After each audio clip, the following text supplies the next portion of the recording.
by Benedict Rogers and Joseph Loconte on June 12 to 31 years to the day after Ronald Reagan stood at Germany's Brandenburg Gate and called on Soviet leader Mikhail Gorbachev to tear down this wall. Donald Trump and Kim Jong-un will hold a historic summit in Singapore. The significance of the date should not be lost on anybody.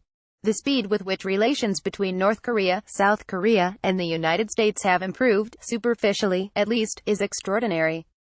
Only a few months ago, President Trump was warning Kim that the United States was prepared to rain down nuclear fire and fury on North Korea.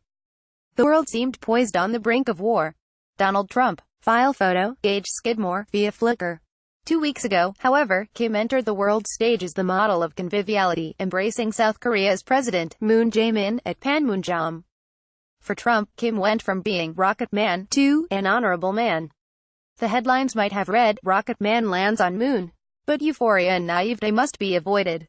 Indeed, wisdom and caution will be required, along with boldness and creativity, if the possibility of ending the state of war that has existed on the Korean peninsula for more than 50 years is to be seized. Likewise, if the opportunity presents itself to stop North Korea's nuclear program, and even move towards denuclearization, it would be foolish to reject it. Olive branches, when offered, should generally be welcomed, not trampled underfoot. That was one of the lessons of the approach taken by Ronald Reagan, Margaret Thatcher, and St. John Paul II in their dealings with the Soviets. From a position of strength, they responded to Gorbachev's overtures with a generosity of spirit. Yet there is one crucial aspect of Reagan's Berlin Wall speech, and indeed the entire philosophy of Reagan, Thatcher, and John Paul II, that made them ultimately successful, and that so far appears to be missing from the North Korea narrative, placing the values of freedom, human dignity, and human rights at the heart of the conversation. By virtually any measure, North Korea is the most closed and repressive society on earth. The United Nations has accused the regime of crimes against humanity that are in a category of their own, and without parallel. In 2014, a UN Commission of Inquiry called for Kim Jong-un to be prosecuted at the International Criminal Court. File photo, KCNA. At least 100,000 people languish in prison camps, subjected to slave labor, sexual violence, and torture. To be a Christian, to be found secretly worshipping or to possess a Bible, could earn you execution or a lifetime in a prison camp. Family members are routinely jailed for the political crimes of their relatives. Society is divided up and controlled by the Songbun system of class structures, determined by political loyalty to the Kim regime. Any suspicion of insufficient loyalty to the ruling family can deny you access to employment, education, or health care. North Korea is the world's ultimate Orwellian state.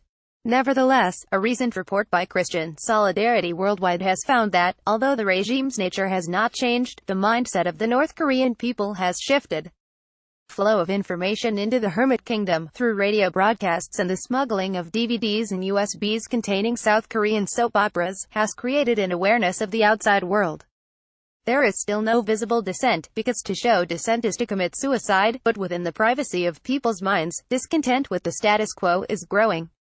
It is therefore essential, if the Singapore summit is to mean anything, that President Trump put human rights firmly on the table.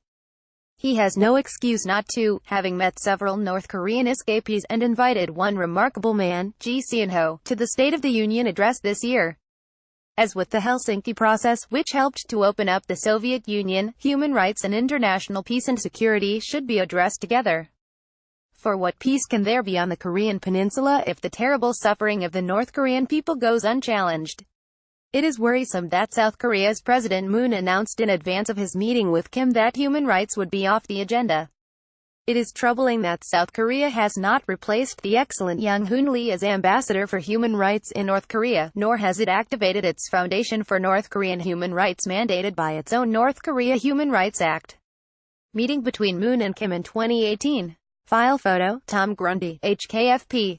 And there are warning signs that it is clamping down on the activities of Seoul-based human rights groups focused on North Korea. Similarly, President Trump, 18 months into his administration, has not yet appointed a new special envoy for human rights in North Korea. Even more seriously, there is still no U.S. ambassador in Seoul. These gaps must be rectified urgently. President Trump should read President Reagan's Berlin Wall speech carefully and consider how to apply its principles to this new situation. Echoing President Reagan's bracing challenge to Mr. Gorbachev, President Trump should deliver a clear message. Mr. Kim Jong-un, if you seek peace, if you seek prosperity for the Korean Peninsula, if you seek liberalization, come to the prison camps. Mr. Kim, open the gates to the gulags. Mr. Kim, tear down the walls of the gulags.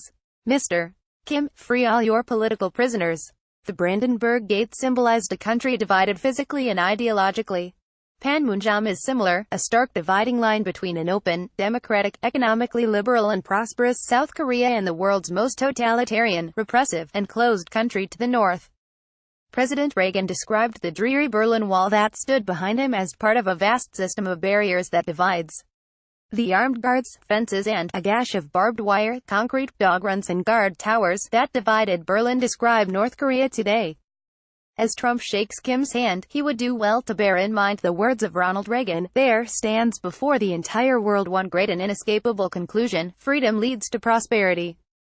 Freedom replaces the ancient hatreds. Freedom is the victor. Freedom and security go together. That the advance of human liberty can only strengthen the cause of world peace. Freedom can be the victor again. But in the interest of peace and in the cause of humanity, President Trump must find the moral courage to help make it so." Benedict Rogers is a human rights activist and writer working with Christian Solidarity Worldwide, based in London.